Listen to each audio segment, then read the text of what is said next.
"Excuse me, is this dish spicy?" The question made me freeze. I snapped my head around, staring at the wall of the private dining room next to me. Even through the plaster, I knew that voice. It was my wife, Ava. Today was supposed to be my birthday. We had made a reservation at this place, her favorite, to celebrate. But after work, she'd gone completely dark. Radio silence. And it wasn't just today. For the past few weeks, her replies to my texts had gotten slower and slower, sometimes taking a full day to come through, if they came at all. I'd started to worry that something was wrong between us. But now, hearing her voice from that room, a small smile touched my lips. Was this it? Had she been giving me the cold shoulder on purpose, just to set me up for a big birthday surprise? After all, from the very first day we were together, she'd memorized the fact that I have a sensitive stomach. Ever since then, whether we were at a business dinner or on a date, she would always, without fail, ask the waiter about chili peppers before the food arrived.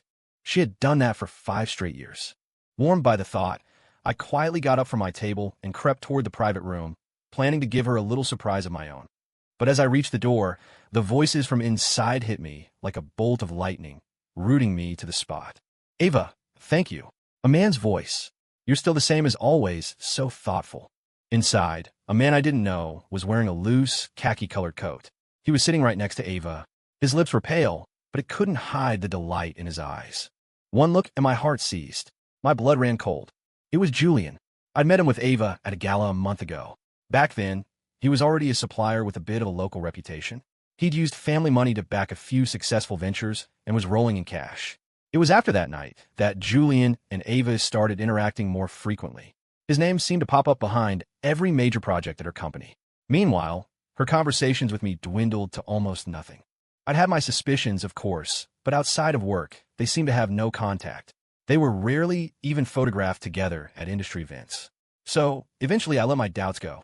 But now here was Ava, sitting so close to him she was practically in his lap, asking about his dietary needs with that familiar, tender concern. She was worried about him, worried about what might happen after his surgery. Watching the anxious look on her face, my mind went blank. What were they doing here? Why did she care so much about Julian? 1,000 questions bombarded me like shrapnel, and a grotesque thought wormed its way into my mind. Was Ava cheating on me? As I stood there, stunned, Julian waved a dismissive hand inside the room. "Ava, relax," he said with a light laugh. "It was just a minor appendectomy. I'm fine. You, on the other hand, look exhausted from all these client dinners we've been having." Hearing that, I let out a long breath and slowly sank back into my chair. I had misunderstood. This was just another business meeting. Nothing more. I looked back into the room at Ava's focused expression and gave a bitter smile. We'd been married for 5 years. I knew her better than anyone. She was a perfectionist. Whatever she did, she strived for flawlessness, leaving no room for error. To support her, I had poured all my time and energy into her life, even sacrificing my own career just so she wouldn't have to struggle. Now, with the company thriving, it was time for us to enjoy the life we'd built. Why would she fall for another man? I straightened my collar, about to get up and go inside to say hello. But Ava's next words shattered my confidence like a thunderclap, leaving me frozen in place. "What do you mean, a minor surgery?" Her voice was sharp with anxiety. "This is no time to be acting tough. I'll handle the supplier negotiations. You just focus on getting better." She shot up from her chair, slamming a hand on the table, looking at him with a kind of frustrated affection. I stared at her, at this fiery, passionate woman I'd never seen before. I was so lost in shock that I didn't even notice the water I'd spilled soaking into my pants. In 5 years of marriage, this was the first time I had ever seen her truly worried. In my memory, Ava had always been as cool and composed as a winter morning, poised, elegant, but also a little detached. 3 years ago, I had rushed to catch the last flight out of state to beat a competitor to a contract, flying straight into a severe thunderstorm. Soon after takeoff, the plane was battered by a freak storm, forcing it off course and cutting off all communication with the airport. We were lost for 8 agonizing hours before the plane finally made an emergency landing at a nearby airfield. When we finally deplaned, the terminal was filled with weeping families, people clinging to their loved ones in relieved sobs. But when Ava met me, she just took the blank contract from my hand and said coldly, "The company's losses on this one won't come out of your share. Don't let it happen again." That was it. Not a single word about whether I was okay. Just a condescending pardon, as if she were a queen absolving a serf. At the time, I told myself she just didn't know how to express her emotions. I didn't dwell on it, but thinking back now, the look in her eyes as she walked away was pure indifference. I took a deep breath, a heavy feeling settling in my chest. But what Julian said next squeezed the air from my lungs and sent my heart plummeting. "Ava, don't worry about me," he said softly. "More importantly, have you talked to him yet? About when you're going to file for divorce?" The words hit me, and I whipped my head back toward the room, unable to believe what I was hearing. This time, Ava was uncharacteristically quiet. She just shook her head. "Ava, you're too soft," Julian pressed. "What's so great about that loser anyway? What can he give you? Status? Wealth? A future? Ava, he doesn't deserve you." I watched Julian's indignant performance, and a cold, bitter laugh rose in my throat. What Ava and I had was beyond life and death. How could it be measured by such shallow things? But to my horror, Ava bit her lip, hesitating. After a long moment, she finally spoke in a low voice. "Divorce isn't something to take lightly. Just give me a little more time to think about it." Her words were like a physical blow to my chest. I couldn't breathe. She was actually planning to divorce me. After everything we'd been through, I thought we were inseparable. But now it seemed that was just a story I'd been telling myself. My fist clenched. I turned, grabbed the birthday cake from my table, and ran home. I stood in the living room, staring at the wedding photo on the wall. The one of me and Ava, a bitterness I couldn't name rising in my throat. No matter what, I had to get this sorted out with her when she got home. But I waited and I waited. Midnight came and went. The candles on the cake had long since burned out. I stared at the stars outside, the image of Ava's tender concern for Julian replaying in my mind, a fresh wave of misery washing over me. Maybe she wasn't coming home tonight. I sighed, looking around the empty apartment, and shook my head. Just as I stood up to go to bed, the front door opened. Ava stumbled in, reeking of alcohol. Her face was flushed, her steps unsteady. The sight was another bitter pill to swallow. As long as I'd known her, Ava hated drinking. Even at business dinners, when clients tried to pressure her with contracts, she wouldn't touch a drop. But tonight, she was drunk. I took a deep, steadying breath, my hands balling into fists. "Ava," I said, my voice low, "you're finally back. I've been waiting for a long time." She just glanced at me, then nonchalantly slumped onto the sofa and poured herself a glass of water. "Waiting for what? I don't get to decide when a business dinner ends. If you were tired, you should have just gone to bed." Her casual indifference made the knot in my stomach tighten. She had forgotten. She had forgotten my birthday. I fought to keep my voice even. "Ava," I said softly, "don't you think you're forgetting something?" She frowned, her eyes landing on the cake on the coffee table. "You're a grown man," she said, her voice laced with impatience. "Still eating cake like a kid. Ethan, I'm exhausted. The company has a million things going on. I don't have time to play guessing games with you." Her dismissive tone, the sheer annoyance in her eyes, was more painful than I could have imagined. When we first got married, she would hang on my every word, remembering the smallest, most trivial things I said. 7 years later, she couldn't even remember my birthday. In that moment, the dam of my restraint broke. The frustration, the anger, the hurt, it all came rushing out. I swept my arm across the coffee table, sending a glass shattering against the floor. "You mean the company you run by going on dates with Julian at restaurants?" The words were a raw shout. It must have been the first time she'd ever seen me truly angry. Ava froze, stunned. Then her expression hardened, and she crossed her arms, her chin jutting out defensively. "Ethan, were you following me?" Her accusation was like another blow. For a long moment, I couldn't process it. I had never imagined this would be her reaction. Not an explanation, not an apology, just an attack. Even when she was in the wrong, she refused to lower that proud head of hers. I took a ragged breath, tried to regain some composure. "Ava," I said, my voice tight with pain, "don't you have anything you want to explain? Or do you also think I'm just a useless freeloader who doesn't deserve you?" Ava simply shot me a look, settled back onto the sofa, and said with a sneer, "The innocent have nothing to hide. And this is why you're throwing a tantrum in the middle of the night? Ethan, don't you think you're being completely irrational?" Fueled by the alcohol, she reached for my birthday cake and, with a flick of her wrist, sent it crashing to the floor. Rage, white-hot and pure, surged through me. I stared at her, my whole body trembling. "Why did you throw it away?" Seeing me this furious seemed to startle her for a second. A flicker of guilt crossed her face before she hardened it again. "I threw it away, so what? It's just a stupid cake. How much could it possibly cost?" With that, she pulled a credit card from her purse and slapped it down on the table in front of me. Watching her, so arrogant and dismissive, my heart turned to ice. When the company was just starting out, I'd run myself into the ground chasing down clients, working myself to the point of collapse day after day. I never once complained. And now, she thought she could just pay me off with money, as if I were nothing more than a burden. My fists clenched. I took a deep breath, my voice shaking with fury. Ava, today is my birthday. For a moment, she looked taken aback. Then she bit her lip and said coldly, "So what? Look, I don't want to fight with you tonight. You need to calm down." And with that, she left the money on the table, turned, and walked out of the apartment. As I watched her back disappear, a sharp, violent tremor shot through my chest. My vision went black, and I lost consciousness. When I woke up, I was lying in a hospital bed with tubes snaking on my body. "Mr. Clark, I'm afraid you don't have much time left." The doctor patted my shoulder gently before leaving the room with a quiet sigh.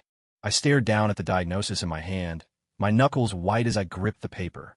Heart failure, the doctor had said. My organs were aging rapidly. If I didn't have surgery immediately, I probably wouldn't live to see the end of winter. But I knew the truth. This was the price. The cost of the deal I'd made with the system. 5 years ago, I had been transported to another world. I spent years there on a single mission, to win the heart of a woman named Ava. Only by succeeding could I earn the right to return to my own reality. But just as my mission ended, the system informed me that to eliminate my influence on that world, Ava was scheduled to die in a car crash. A forced erasure. I agonized for 3 days and 3 nights. In the end, I chose to bring her with me, back to my world, saving her life. It was against the rules. But over the years of my mission, I had genuinely fallen in love with her. That day, I traded the rest of my own life force to bring Ava back to reality with me. Back then, she was a blank slate, completely out of place in modern society. I was the one who patiently taught her to read and write our language, how to use a smartphone and a computer. I was the one who slowly helped her integrate. To protect her pride, I even took every cent of my family's savings and founded a company for her. I worked day and night by her side, encouraging her, protecting her. That's how, in just 5 years, she transformed from a lost, naive girl into the cold, brilliant soul everyone admired today. I had given her something far more valuable than any wealth or status. But ever since that day, my health had been in steady decline, especially in the last few years. I would wake up every morning with a crushing pain in my chest, sometimes so severe I could barely breathe. To keep her from worrying, I always made a point to wake up half an hour before her, waiting until the pain subsided before making breakfast and waking her up. I just never thought the end would come so soon. Forgetting our fight from the night before, I grabbed my phone and called her. "Ava, listen to me. I started. I'm at the hospital right now. Can you?" Before I could finish, I heard the dull thud of a fist hitting a desk on the other end of the line. "Ethan, are you ever going to stop?" she snapped. "First you follow me to a restaurant. Now you're running off to the hospital? What kind of drama are you trying to pull this time? This company makes thousands of dollars a minute. I don't have time to play these childish games with you." With that, she hung up. A bitter smile touched my lips. After all this time, she still didn't understand me. She wouldn't even let me finish a sentence. System, I thought, how much longer do I have? After a moment, the system's dispassionate voice echoed in my mind. "If you are fortunate, perhaps a week. In consideration of your previously completed mission, I can offer you reincarnation in another world. You may begin a new mission." I nodded slowly, looking out the window at the falling snow, my heart filled with a vast, weary sorrow. In the last world, I lived to win Ava's love. For the last 5 years, I lived to take care of her. In these final days, I decided I would let myself go. I would live for myself, without any regrets. "Mr. Clark, are you insane?" the doctor yelled. "If you don't have this surgery now, your body could give out at any moment." But I ignored his shouts. Brushing past the protesting nurses, I ripped the 4 from my arm. Without even grabbing my phone or jacket, I rushed out of the hospital and headed for the company. My entire life for the past 5 years was in that building. I walked straight into my old office and, using the corporate account, transferred the funds that were rightfully mine, money I had before Ava, before everything. I planned to donate it all to build schools in underfunded rural communities before I died. I had sponsored a few students before I met Ava. Now this felt like the last thing I could do for this world. Before I could even process the transaction, the door burst open. Ava stormed in, her face a mask of fury. She grabbed me by the collar and snatched my phone. "Ethan, is money the only thing that matters to you?" she seethed. "I'm telling you, if you don't explain yourself right now, you won't walk out of here with a single cent." Looking at her enraged face, my heart felt like it was being squeezed in a vice. I shouted back without thinking, "Ava, don't you forget, I'm the one who brought you to this world. You'd be dead if it wasn't for me." The words had barely left my mouth when something in her snapped. She stood up straight and slapped me hard across the face. "You've changed, Ethan," she spat, her voice dripping with disgust. "You've become just as disgusting as this world you brought me to. I would have been better off without you." Her words struck me, and my vision narrowed. So that was it. It had all been for nothing. In that instant, the anger, the resentment, the years of quiet suffering, it all vanished. I closed my eyes and took a deep breath. When I opened them again and looked at Ava, my gaze was ice. I finally understood. The thoughtful, loving Ava who used to cling to my hand, who never wanted to leave my side, who swore she would be with me for eternity. She, along with my heart, was well and truly dead. I could only wonder what expression she would wear when she finally found out that I was about to die to save her life. As if my silence only fueled her anger, Ava stepped closer, pointing a finger at my chest. "What? Nothing to say now that you know you're in the wrong? What did you promise me when you brought me here? You said you'd take care of me for the rest of my life. You said you'd be good to me. Are you living up to that promise now? Or are you?" Her tirade was cut short by the ringing of her phone. "Is this Mr. Clark's family? He is in mortal danger and could die at any moment." The office was eerily quiet on a weekend. I could hear the doctor's frantic voice as clearly as she could. I knew my abrupt departure must have caused a panic at the hospital. Ava froze, then frowned as if she hadn't heard correctly. "What did you say happened to Ethan?" The doctor on the other end quickly repeated my diagnosis, urging her to bring money for the surgery immediately, explaining it was the only way to buy me a little more time. But Ava just glanced at me, a scornful smirk on her face. "Surgery? He looks perfectly fine to me. He's got enough energy to come to the office and steal money. If you're trying to scam me, you can save your breath." Before the doctor could explain, she furiously ended the call, blocked the number, and turned her glare back on me. "So this is it, Ethan? This is your reason for throwing tantrums these past few days? Tell me, how much debt are you in? Be honest, and maybe I'll help you pay it off. But lying to me like this, it just makes me sick." I looked at her, at the righteous anger on her face, and a cold laugh echoed in my chest. To her, I was still just being irrational. 5 years had eroded everything between us, leaving only the mundane grid of daily life and a mountain of suspicion. I knew, in that moment, that our relationship had truly reached its end. I took a deep breath and met her gaze, my own face a placid mask. Memories of our past, the good and the bad, flickered through my mind and dissolved into a single, weary sigh. "Ava," I said, "you've really changed." Just then, the door flew open again. Julian rushed in, pointing an accusing finger at me. "Ethan, who the hell are you to say that about her?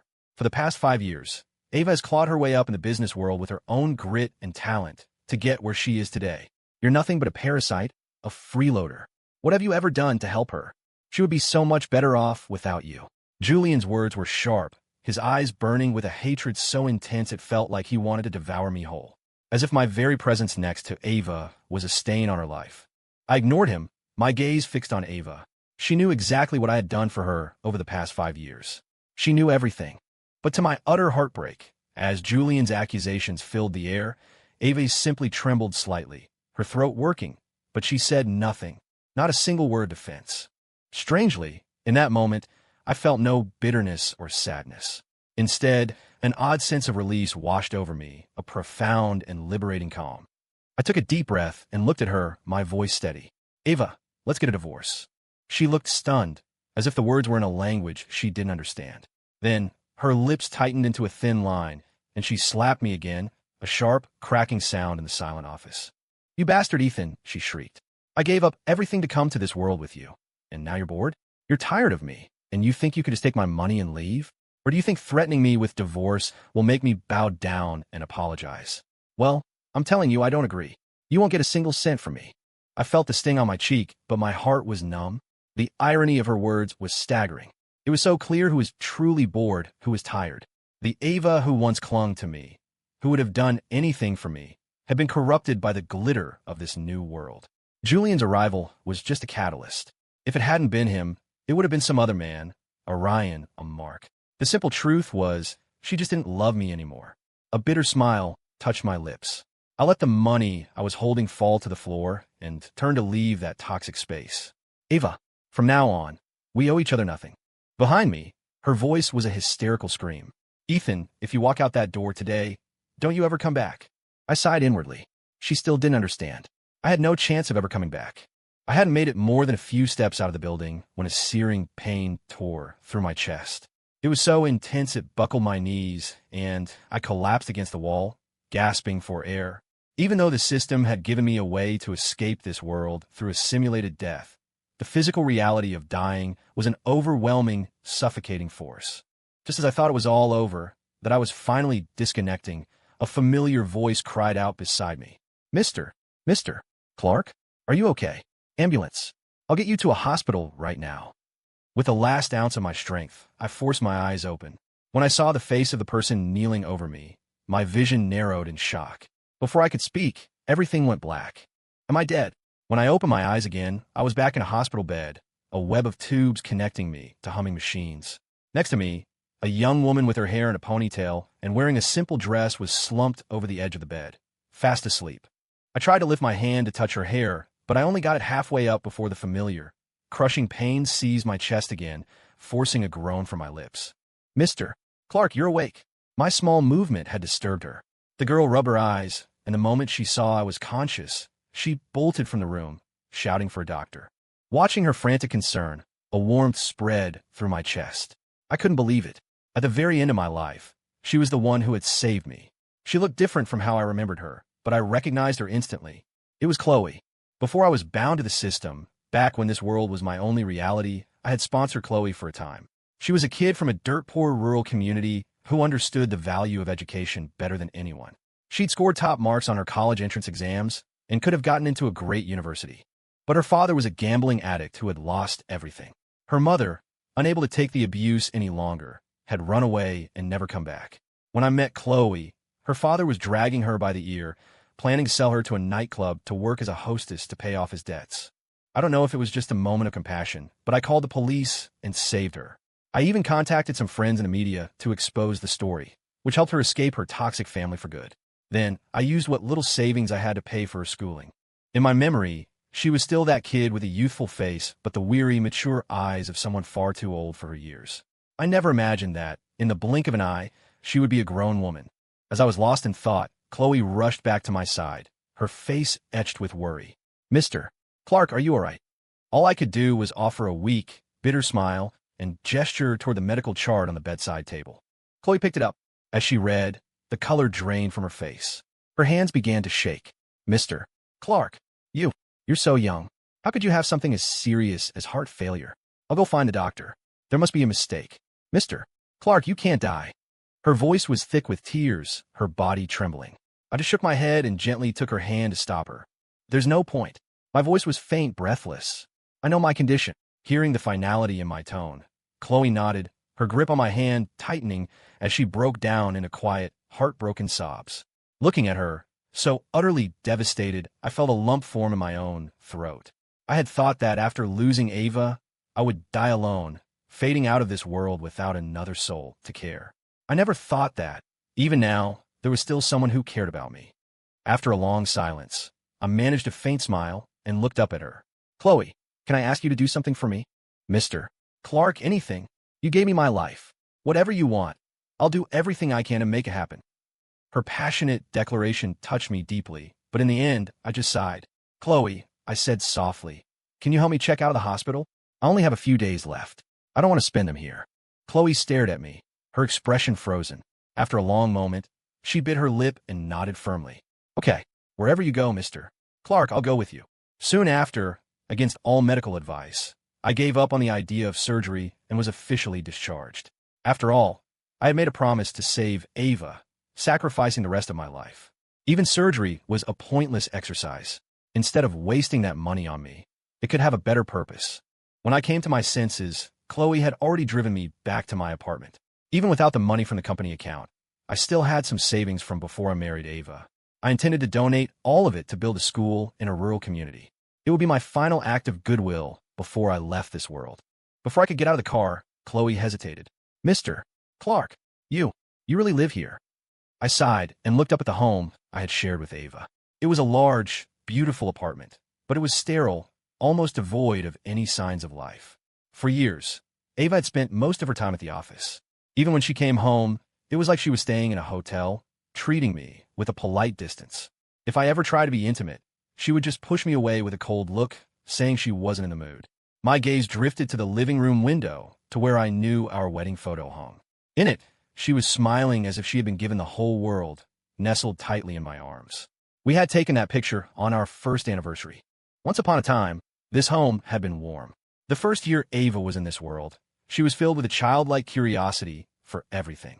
I taught her to read, took her to every amusement park, and let her taste all the strange and wonderful food she'd never known. During that time, I saw her laugh more freely and openly than ever before. I still remember the pure joy on her face the first time she rode a carousel, waving her arms in delight. But now, that photograph, just like our relationship, was covered in a thick layer of dust. After a moment, I shook my head, my heart finally still. I was too tired. In the time I had left, I just wanted to leave without any regrets. I had just finished packing my few belongings when the doorknob turned. The door swung open, and Ava stood there. Her eyes widened as she saw me, and then Chloe standing beside me. "Ethan, you have disappointed me beyond words," she cried out. Her initial shock gave way to a furious righteousness as she stormed forward and grabbed me by the collar. "So this is it. Now I know why you've been demanding money and asking for a divorce. You've been seeing another woman behind my back. Ethan, after everything I've done, how could you do this to me?" I watched her, my face impassive. Her eyes were wild with jealousy and rage, completely devoid of the gentle warmth they once held. But at this point, I was too tired to explain. Over the past 5 years, the seeds of doubt had silently taken root between us. Nothing I said now would ever get through to her. I gave her a cold glance and took Chloe's arm to leave. Seeing me take the other woman's arm seemed to enrage her further. She went rigid, her face turning crimson. "Ethan, have you had enough of this drama?" she seethed through clenched teeth. "You're going to divorce me for this woman?" I looked at her furious, twisted expression, and my voice was like ice. "What right do you have to say anything to me? What were you telling Julian in that restaurant?" Her eyes went wide. You heard all of that." I didn't bother to reply, just pulled Chloe toward the door. But Ava threw herself in our path, her voice rising with agitation.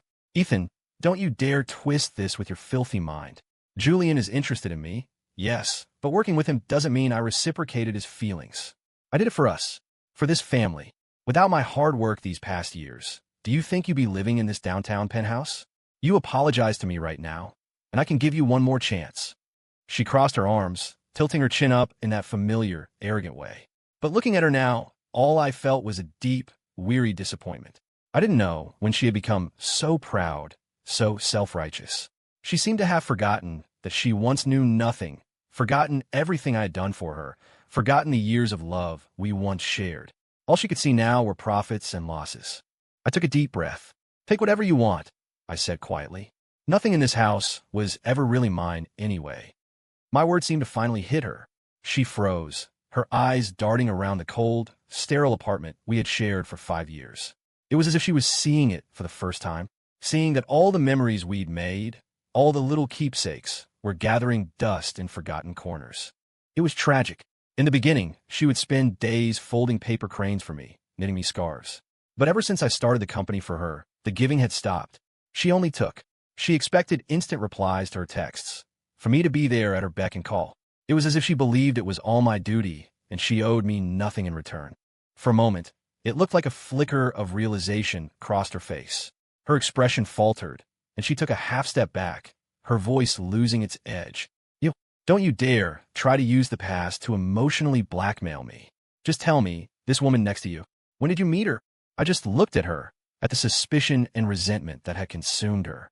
I was about to speak when a violent spasm seized my heart. The color drained from my face, and my legs gave out. I collapsed against the wall, clutching my chest as a mouthful of dark blood spilled from my lips. "Ethan, what's happening to you?" Seeing my face contorted in agony, seeing the blood, Ava finally panicked. Her eyes were wide with disbelief, and she stood frozen, completely at a loss. But I couldn't focus on her. I was on my knees, gasping for breath. I knew my time was almost up.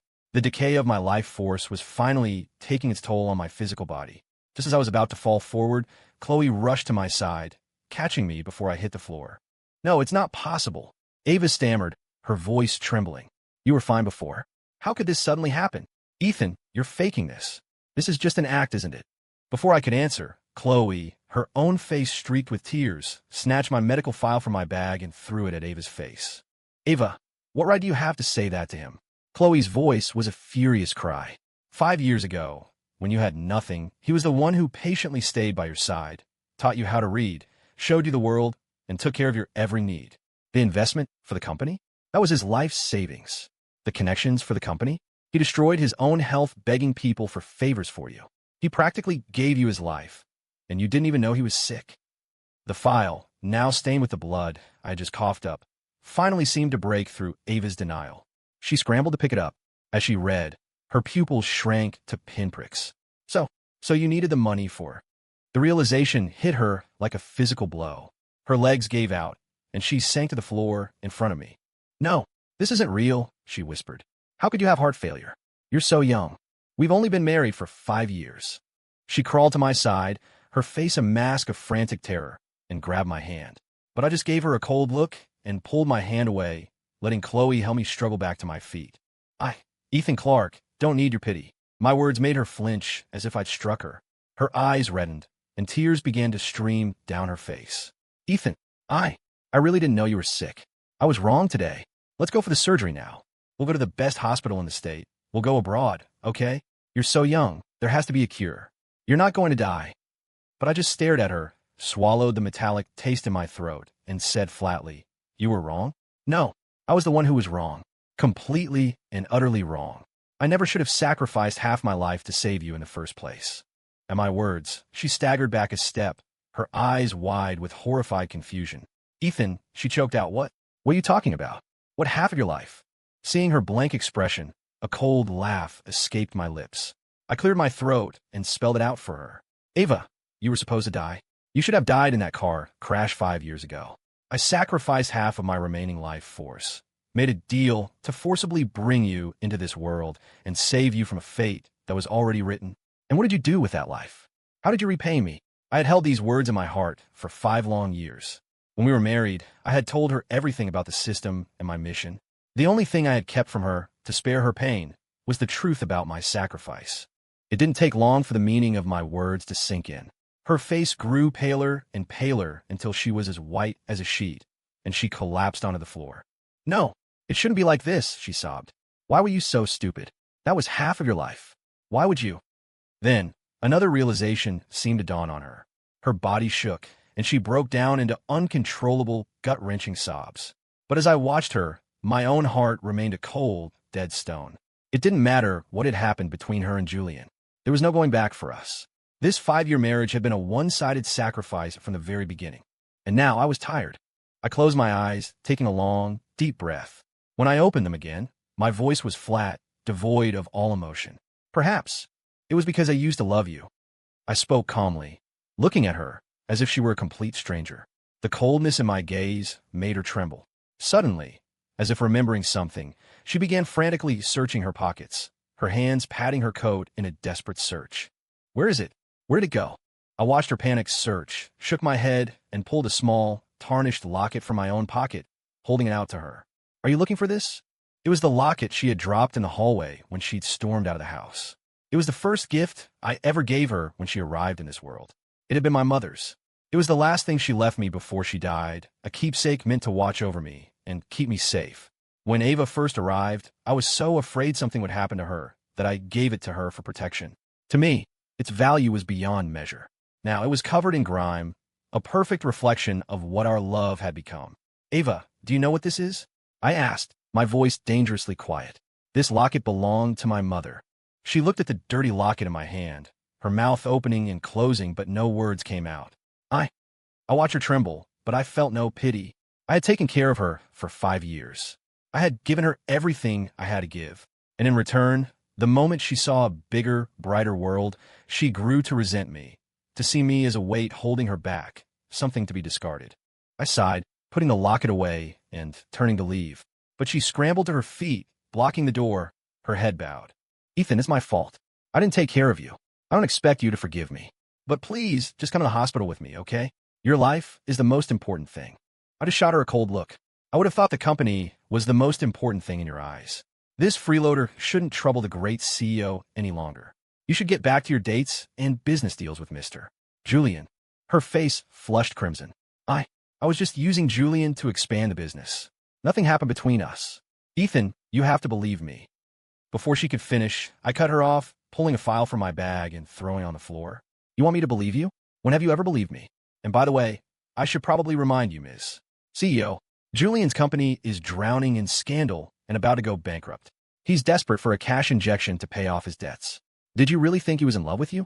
My question hung in the air. Ava stood frozen for a long moment before slowly bending down to pick up the file. As she read, a cascade of emotions washed over her face: confusion, then dawning horror, and finally, a devastating wave of regret. Ethan, I was wrong, she whispered, her eyes pleading. I was so wrong. Can you please give me one more chance? Like we were before. I looked into those hopeful eyes, the same eyes I had once fallen in love with, and simply shook my head. Then I turned and walked out, pulling the door shut behind me. We can never go back. The moment I was outside, the pain returned, a vicious, tearing agony that felt like it was ripping me apart from the inside. Ethan, you have one day remaining before you disconnect from this world. The system's voice, silent for so long, echoed in my mind. I could only nod weakly as I leaned back in the passenger seat of Chloe's car, greedily gulping for air. When the wave of pain finally subsided, I looked over at Chloe. Her face was soaked with tears. Mr. Clark, she whispered, is there really no other way? I forced a smile and reached up to gently wipe a tear from her cheek. No, from now on, you have to take care of yourself. That night, they moved me to the ICU. The heart failure had triggered a chain reaction of organ failure. Every breath was agony, a feeling like thousands of ants crawling under my skin, making sleep impossible. Late that night, as I lay propped up in bed, I saw a familiar figure through the window. It was Ava. What shocked me was her hair. Her beautiful, long black hair was now streaked with gray, as if she had aged a decade in a single day. She was kneeling on the frozen ground below the hospital, bowing her head to the ground over and over in the direction of my window, a silent, desperate apology. She stayed there until the first light of dawn, until her forehead was raw and bleeding, and she finally collapsed in the freezing wind. Only then did the hospital staff rush out and carry her away. I watched it all, but I felt nothing. Affection that comes too late is cheaper than dirt. We could have had a happy ending, however brief. She was the one who destroyed it. As dawn broke, it began to snow. Against the doctor's furious protests, I insisted that Chloe push me outside in a wheelchair. I wanted to see the first snow of winter. Mr. Clark, look, isn't the snow beautiful? Chloe said, her voice soft with wonder. Mr. Clark, Mr. Clark. When I opened my eyes again, I was in a new, healthy body, standing on a city street, watching the snowflakes drift down from a gray sky. I was wondering why the system hadn't given me my next mission when a gentle hand landed on my shoulder. Hello, Mr. Clark. I froze, then slowly turned. It was Chloe, standing right there in front of me, real as anything. Yep, how are you here? I stammered. She just squeezed my hand, a radiant smile spreading across her face. Don't you remember, Mr. Clark? I told you, wherever you go, I will always be with you. I sacrificed half of my life. This time, it's my turn to win you over.